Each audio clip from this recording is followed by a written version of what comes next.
Bonjour à tous. Pour garder le lien avec les artistes invités de la saison 2021, et malgré le contexte sanitaire actuel, nous vous proposons des rencontres sous forme d'entretiens radiophoniques, comme des bords-plateaux d'avant-spectacle. L'occasion de découvrir l'univers des artistes et compagnies qui auraient dû jouer à FCN Universitaire en cette période troublée. Et surtout, en attendant leur venue sur nos planches. Bord-plateau Covidé. Eh bien, nous recevons aujourd'hui Alban Darche, Sébastien Boisseau et Jean-Louis Pommier, tous trois musiciens du groupe Clover, que nous aurions dû découvrir à EVSCEN Universitaire ce 19 janvier. Mais, la situation sanitaire en a encore décidé autrement et nous sommes tristes.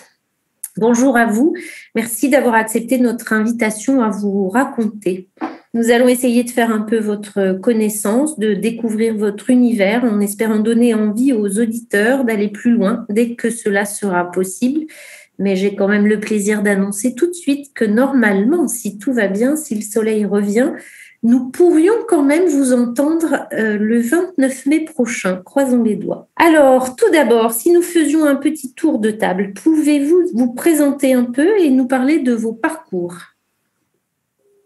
Alors, je dégaine le premier parce que j'ai été présenté le premier. Alors, je m'appelle Alban Darche. Je suis saxophoniste et compositeur. Et puis, avec mes deux amis ici en ligne, on a monté le collectif Yoke, qui est un label aussi, qui tour à tour apparaît comme un collectif ou comme un label, puisque depuis 20 ans d'existence, on a alterné les productions de disques et les productions de spectacles en collaboration dans différents formats et très nouvellement dans un format qui nous réunit exclusivement tous les trois sur scène avec ce Clover, un groupe acoustique, saxophone, contrebasse, trombone, pour lequel nous écrivons tous trois de la musique. Donc, je suis Sébastien Boisseau. Moi, je suis contrebassiste. J'habite également dans la région nantaise depuis plus de 20 ans et à peu près la période où on s'est lancé dans l'aventure dont on vient de parler Alban, l'aventure de Yoke, avec Jean-Louis. Et voilà, effectivement, parmi les multiples activités et groupes auxquels j'ai toujours un grand plaisir à participer, et il y a quand même des fidélités qui compte très fort pour moi, et la fidélité à Jean-Louis et à Alban c'est concrétisé avec de nombreux projets, et le fait qu'on puisse se dédier à ce groupe exclusif en trio, ça a été aussi un bel anniversaire pour les 20 ans de Yoke, et puis pour notre amitié, et puis tout ce qu'on a pu partager comme expérience, soit musicale, soit humaine jusqu'ici. Donc c'est tout à l'heure on se disait qu'on était triste, c'est vrai qu'on est triste de pas pouvoir jouer la musique aussi souvent qu'on le voudrait et comme on le souhaiterait, dans les conditions qu'on le souhaiterait, mais voilà, moi je considère aussi que c'est partie remise et qu'on va réussir à se retrouver avec le public, et en tout cas c'est un vrai bonheur de pouvoir partager cette musique avec mes deux amis. Jean-Louis ? Alors, Jean-Louis Pommier, le tromboniste de ce trio, et puis donc sartois. Nul n'est parfait. Nul n'est parfait. Sartois, mais activiste nantais pour autant. Enfin, activiste. Mais j'ai beaucoup d'activités qui se sont déroulées et qui se déroulent encore, et qui, j'espère, se dérouleront encore dans la région nantaise. Ça fait plus de 20 ans, ça fait presque 30-35 ans que je vais là-bas, et c'est dans le cadre de ces rencontres que j'ai rencontré Alban. Et puis Seb, c'était un Tourangeau à l'époque. Je l'ai rencontré dans des aventures tourangelles.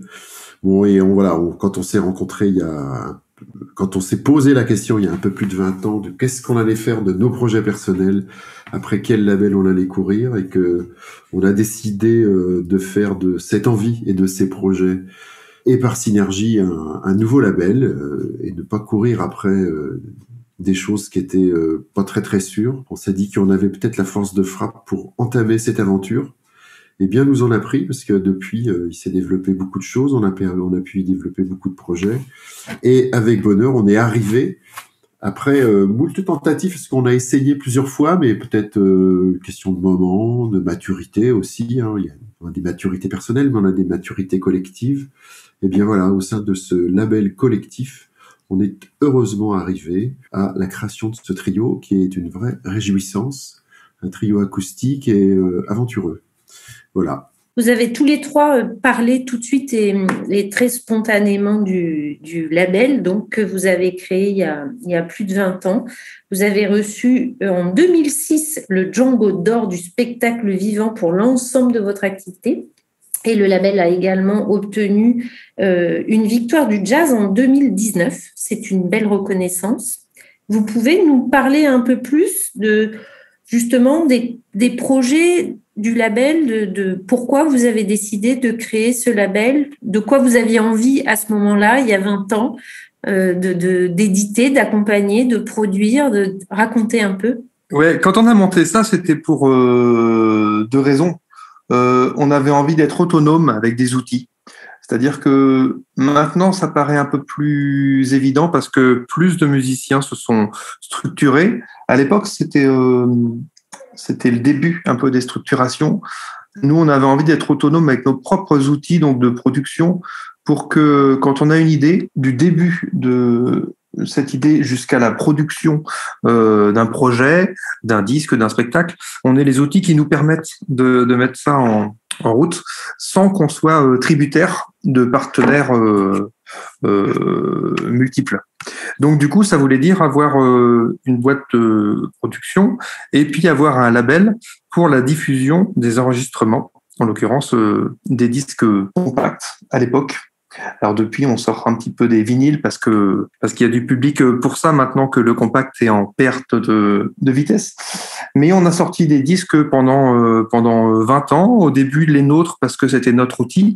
Et puis petit à petit, on a été sollicité par plein d'amis musiciens d'une sphère musicale étendue due à toutes les rencontres qu'on a faites petit à petit.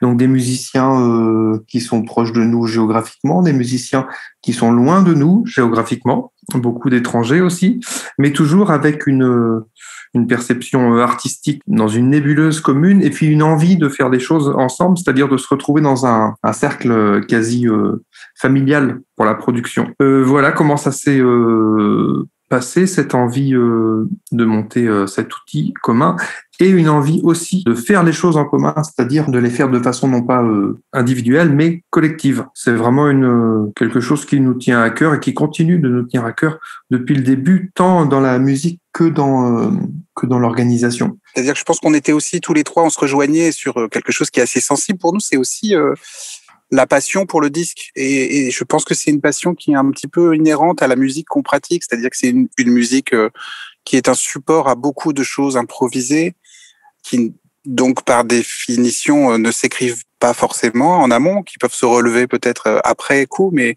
en tout cas le disque, dans l'histoire de cette musique, est apparu à peu près en même temps d'ailleurs que la genèse de cette musique et a toujours été un support d'archivage des créations et de comment s'est développée la musique de jazz. On est aussi assez sensible depuis le début à toutes ces aventures phonographique et c'est comme ça qu'on a pu remonter l'histoire de cette musique. C'est grâce aux enregistrements qui représentent des archives. Il y a aussi des très très belles aventures de maisons de disques qui font qu'on avait cette affinité-là, que ce soit des labels américains comme Impulse ou Blue Note, des labels européens comme ECM ou en France comme Label Bleu, qui sont à la fois des outils, comme l'a dit Alban, mais c'est des outils qui peuvent permettre évidemment le lien avec le public. Ça permet aux artistes d'archiver leurs projets, de les enregistrer et puis de pouvoir passer à autre chose, mais de garder une trace quand même, et une trace plus complète encore que l'écriture même, puisqu'elle garde la trace de message improvisé. Et puis, c'est aussi un outil professionnel très important parce qu'il nous permet d'être en lien avec les journalistes, les programmateurs, enfin tout le tissu professionnel qui tourne autour des artistes. Donc, je pense qu'on avait un lien aussi, une envie très forte de se lancer dans cette fabrication d'un outil complexe, mais très, très riche et très puissant, et qui permet aussi de décliner une identité esthétique dans ses pochettes, à travers l'objet et comment on considère l'objet. Mais je dirais que pour compléter ce qui a été dit, on s'est fixé des lignes assez simples au départ, esthétique, parce qu'on voulait pas se fixer sur forcément un style ou une catégorie ou des tonnes de choses qui nous ont un peu fait souffrir dans notre parcours professionnel, d'être catalogué comme musicien qui fait ci, qui sait faire ça, pas faire ça. Donc on s'est attaché à quelque chose de plus primordial, enfin premier, c'est-à-dire le son, et des projets qui se définissaient beaucoup par un son particulier. Tous les projets ont des particularités, mais on voulait que ça soit très ancré par là. Comme le disait Seb, on a été marqué par des grandes maisons de disques qui justement s'attachaient aussi à des sons, on va dire quand même, il y a quelque chose d'un peu général comme ça, mais à la fois identitaire, quoi, et du coup, qui trace une identité. Donc on s'est intéressé beaucoup à cette idée du son, et en plus on a voulu, parce qu'on savait qu'on allait des autoproductions, enfin nous c'était simple qu'on soit autoproduction, c'était notre label, mais quand on s'est mis à en accueillir, on n'avait pas la force de frappe de pouvoir produire complètement, et on a décidé d'accueillir ces autoproductions, mais comme si elles étaient faites dans le cadre d'une vraie production. C'est-à-dire qu'on a voulu travailler avec une charte graphique. On a un peu fouillé, mais là, depuis je ne sais plus combien de temps, les copains vont nous corriger, mais 10-15 ans, sur le visuel. Ça fait combien d'années ? Depuis 18 ans, je dirais moi. Mais... 18 ans, ouais, déjà. Qu'on bosse avec Jean Depagne, qui est un graphiste qui est à Nantes, avec qui on a développé beaucoup de liens. Il y a une affinité, et du coup ça participe à ce que le label n'apparaisse pas uniquement comme en accueillant du monde, comme entre guillemets un garage un peu où on accueille des amis. On est toujours un peu tenté par là, mais on voulait quand même garder une identité, donc on n'accepte pas tout, et en plus que ça se prolonge et dans le choix du son pour nous, et puis dans le choix graphique, parce qu'on a un graphiste qui vient derrière.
surfez au milieu de plein de projets différents et vous intégrez différents groupes.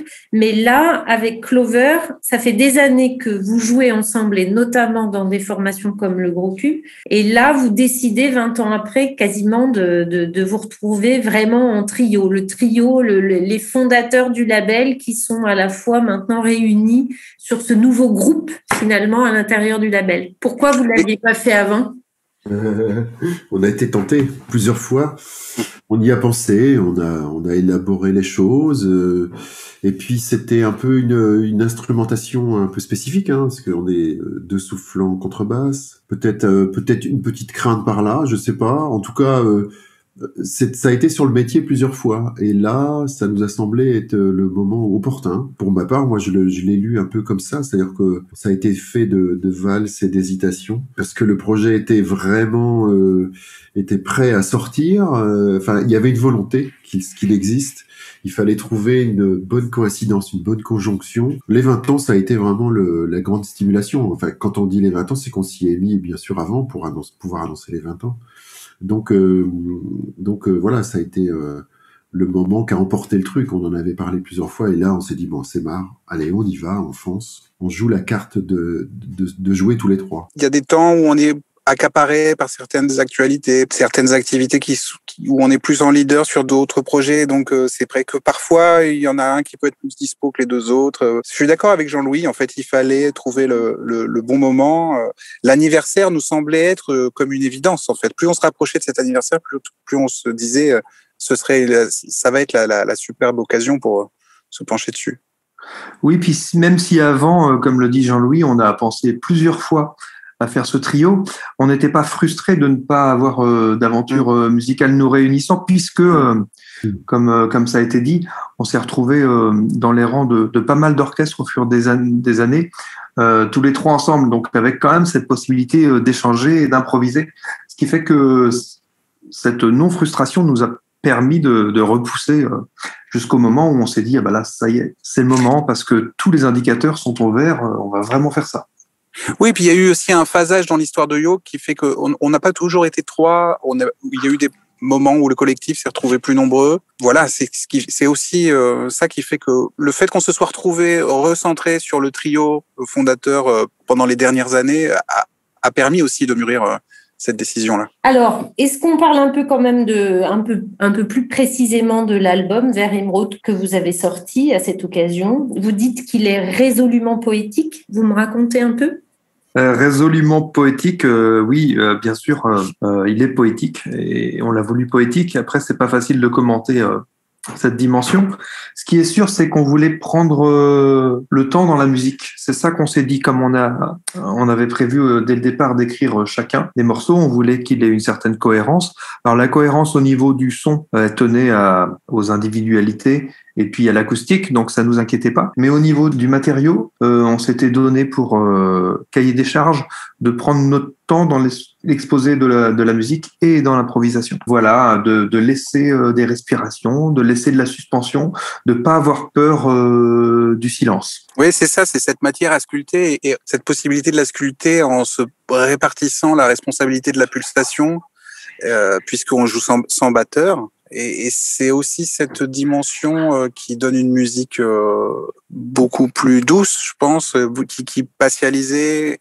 Et c'est aussi ces éléments-là qui nous ramènent vers une autre forme de poésie, quelque chose qui laisse beaucoup d'espace à l'imaginaire, à des représentations presque oniriques. L'autre aspect aussi de la poésie, c'est un peu le décalage qu'elle permet, c'est-à-dire le fait de pouvoir s'inspirer un peu de choses concrètes, de réalité, mais de vouloir de prendre le temps et le respire et le recul que justement propose la poésie. Et ça s'inscrivait là. Il y avait en proposant ça d'avoir une certaine distance en fait, même si on veut toucher des choses très concrètes. Mais voilà, moi c'est ce que je trouve en général dans la poésie, c'est que c'est un regard, même si ça parle des choses du réel, il y a quand même la distance du regard, le fait de pouvoir le regarder. Voilà, c'était ce pas de côté que permet la poésie.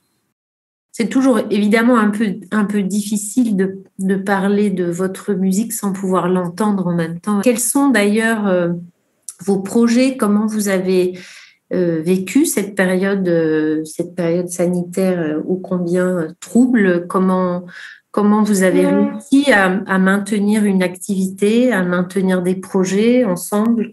Comment vous faites? Alors ensemble, ça a été compliqué parce que on aura été là depuis un an pas mal interdit de se voir et interdit de faire des concerts.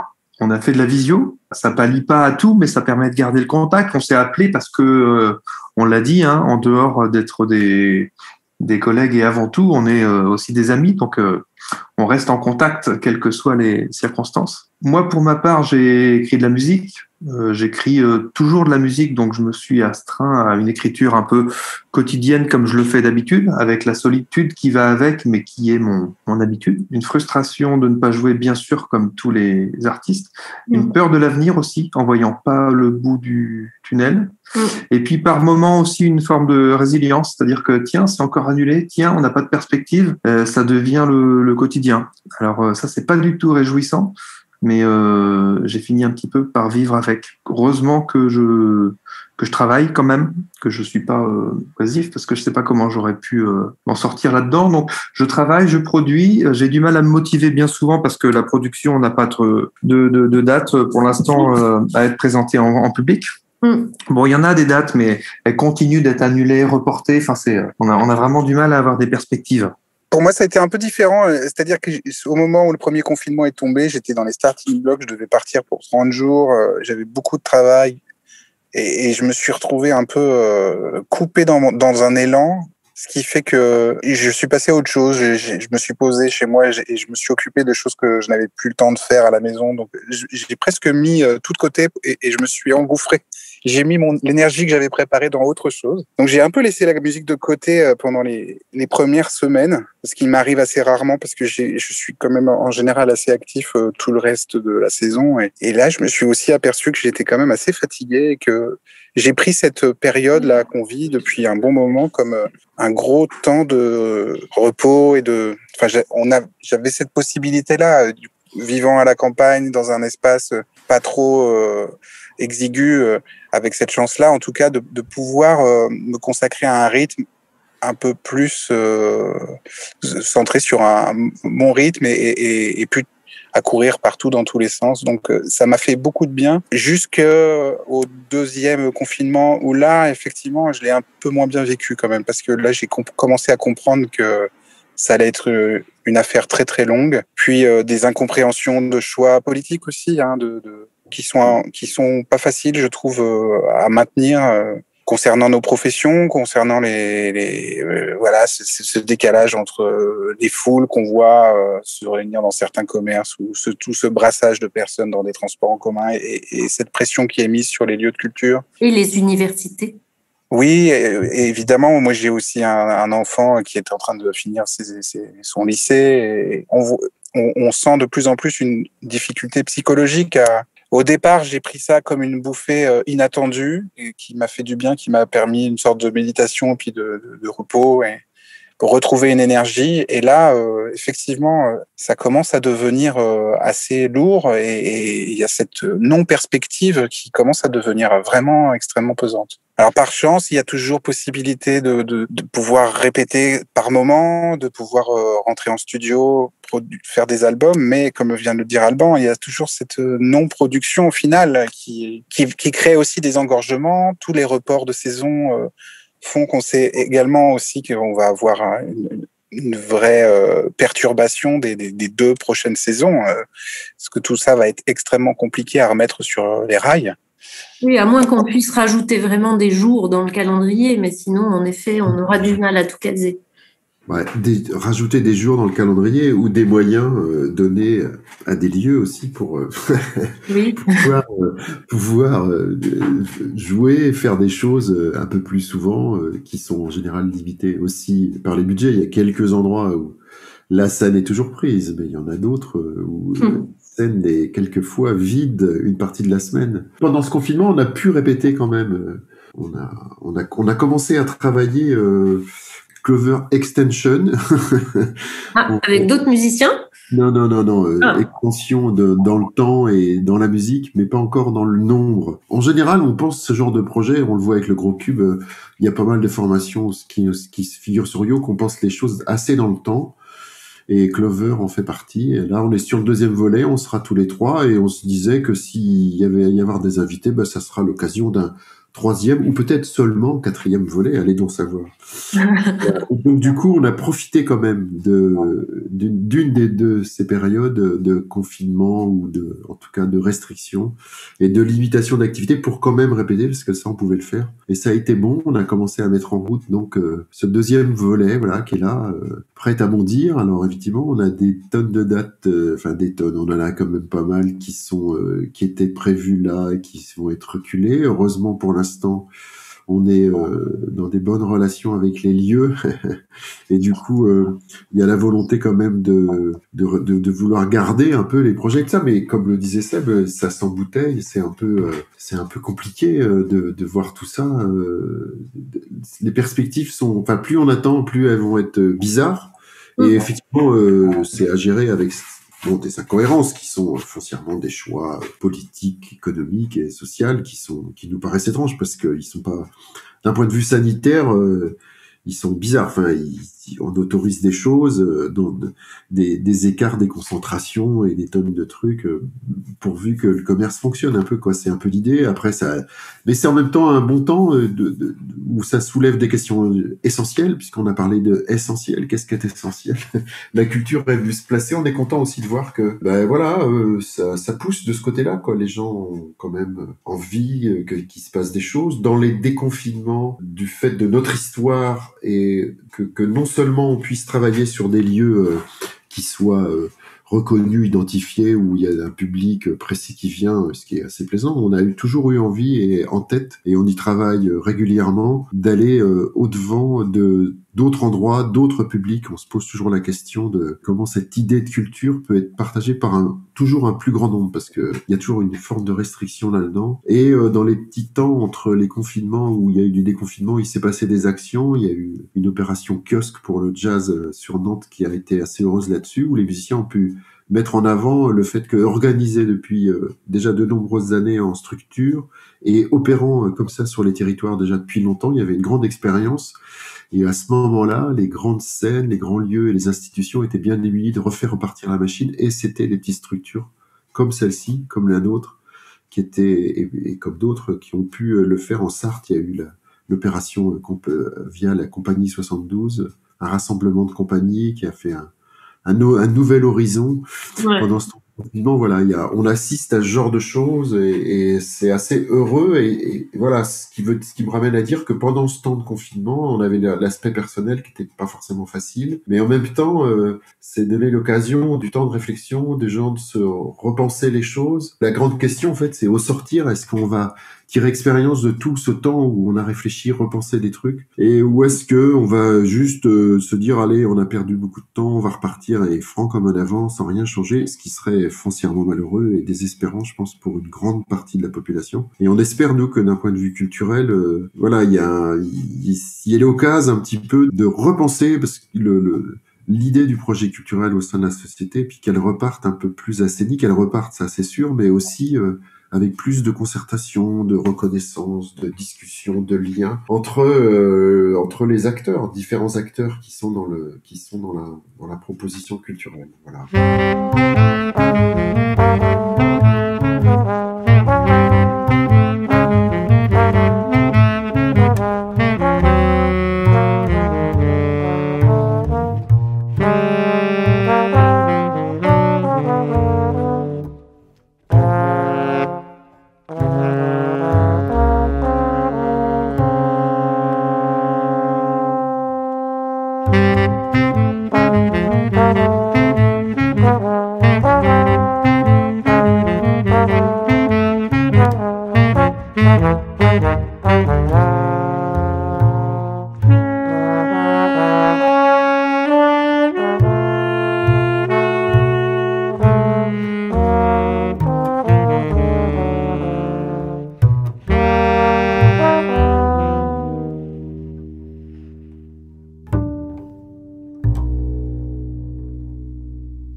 Je me rappelle quand même qu'avant tout le chamboulement du reconfinement, etc., je vous avais proposé d'écrire quelques pièces pour le Big Band de l'université.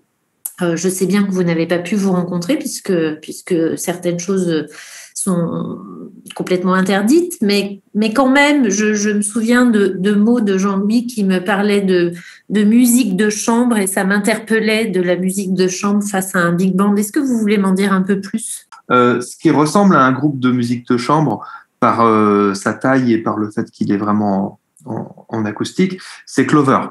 Oui. Un big band, ça paraît absolument éloigné cette appellation de musique de chambre.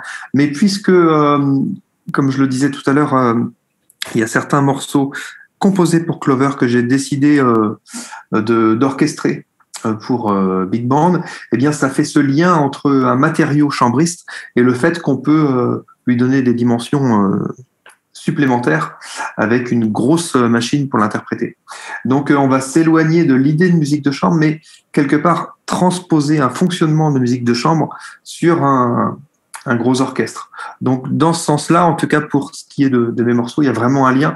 Et je crois que Jean-Louis est un petit peu dans la même dynamique concernant ces morceaux.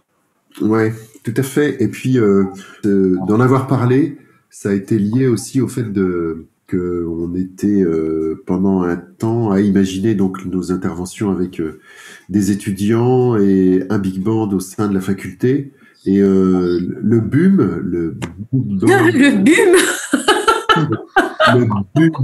BUM, d'accord, le Big Band de l'Université du Mans. Du Mans. Et du coup, si jamais, quand on en parlait avec le directeur musical de ce Big Band, Jean-Marc Dormeau, si on se demandait si on allait pouvoir répéter ensemble, c'était pas forcément possible. Donc, on en était encore dans les phases d'écriture et de penser la chose. Et on avançait l'idée que on pourrait peut-être travailler, écrire des formes chambristes entre le trio Clover et la taille du big band, entre les deux, qui fassent jouer que des parties ou des pupitres, de façon à ce qu'ils puissent aussi travailler. Et puis nous, c'est pleinement, comme on l'a dit, il y a une forme chambriste qui est là au départ. Donc ça aurait été on partait d'un matériau existant et ça aurait été aussi une excitation d'écriture que de l'augmenter, non pas directement jusqu'à la taille du big band, mais de manière intermédiaire. Et puis après, les événements et les choses ont fait que dans ce projet-là précisément, en fait, on a jusqu'alors, on a traduit les morceaux qu'on utilise pour Clover, on les a traduits directement pour la forme big band. Parce que avec Jean-Marc, il disait, écoute, on va quand même espérer qu'un jour ça puisse rejouer, et puis voilà, partons sur l'idée que ça va augmenter le répertoire du big band. Mais c'est de là qu'est venue la forme chambriste, et elle reste toujours en question, parce qu'effectivement, l'idée de Clover au départ, c'était, il y a une forme chambriste, quoi, qu'on essaie aussi d'utiliser jusqu'au bout dans cette idée de réduction maximum, d'aller jouer le risque du peu de musique, de peu de son, parce que ça amène une forme d'écriture et des formes de jouage qui sont très excitants. Voilà. Pour ces morceaux que j'ai écrits pour le big band universitaire, j'en ai profité pour continuer cette idée d'orchestration de matériaux chambristes, et j'ai écrit des nouvelles choses dans les deux formes. Il y a des nouvelles choses qui vont venir grossir le répertoire de Clover pour le prochain disque notamment, et puis simultanément la version en 3 dimensions pour le big band. Donc on a bien hâte effectivement de faire jouer ça et de jouer ça nous-mêmes un jour, on y croit. Ouais, nous aussi on a hâte. Oui, puis je dirais, moi j'ai vraiment hâte de pouvoir présenter ça devant les étudiants, là précisément au Mans, devant un public en général, parce que c'est vraiment, y compris pour nous, c'est tellement un pied de jouer la musique à la fois dans sa dimension la plus intime, celle du trio qui est très épurée, où on fait circuler le son dans l'espace et qu'on joue, et de pouvoir la déployer grâce à l'orchestration, à l'écriture d'Alban, notamment quand on parle du gros cube, mais ce que va faire Jean-Louis aussi, c'est tellement un pied de se retrouver dans un format exceptionnel et spectaculaire tel qu'est le big band. Faut aussi que les gens imaginent que c'est notre orchestre symphonique à nous, quoi. Et ça donne une puissance à la musique. Et je trouve que d'avoir cette possibilité de faire les deux propositions sur la même scène, je pense que pour le public, c'est une expérience qui risque d'être vraiment très très riche et très intéressante, et source d'une joie démultipliée en fait. Eh bien, j'espère qu'on pourra tous en profiter très vite. On arrive au terme de cette petite rencontre, de ce bord plateau Covidé. Est-ce que vous aviez peut-être envie d'ajouter quelque chose dont on n'aurait pas parlé? Dites-moi. C'est bien de rappeler qu'on met sur place un projet Myriade qui est très lié au label, très lié à l'idée du gros cube, et puis très lié à l'idée de Clover, donc on peut, je pense, en parler là, et qui est de faire une sorte d'école, enfin une forme d'apprentissage où on mélange les musiciens du gros cube professionnels avec des jeunes impétrants musiciens, artistes dans la musique, et qui sont issus des pôles supérieurs. Voilà, c'est prévu pour être en 2 temps, un temps qui sera sur Nantes, un temps qui sera sur Tours, 2 points de chute qu'on a pu trouver pour ce projet. D'accord. Avec le petit Faucheux, et puis on se débrouille un peu plus entre nous à Nantes. Mais et puis voilà, c'est une façon aussi de penser à tous ces étudiants là qui rongent leurs freins, qui trépignent de pouvoir repartir, et on espère que ça puisse se mettre en place. Là, on a commencé à envoyer des documents sur la question. Ça, c'est le projet. Ça s'appelle Myriade. Donc, s'il y en a qui nous écoutent et qui se sentent concernés, eh bien, ils peuvent toujours se rapprocher en allant sur le site. Ils trouveront des informations sur la question sur le site du label yokerecords.com. Merci à vous 3. C'était un bon moment, intéressant, évidemment. bien que frustrant parce qu'on voudrait entendre votre musique, mais vos mots sont précieux quand même pour faire ce lien avec le public et puis avec nous aussi quand même, avec nous et l'équipe du service culture, parce que nous aussi on ronge notre frein à inventer des choses qui n'ont pas lieu, à tricoter, détricoter, retricoter, changer de pelote, changer d'aiguille et changer de couleur de laine. Mais voilà, espérons que les choses s'arrangeront prochainement. Je vous remercie infiniment, en tous les cas, tous les trois. Merci beaucoup pour l'invitation.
Thank you.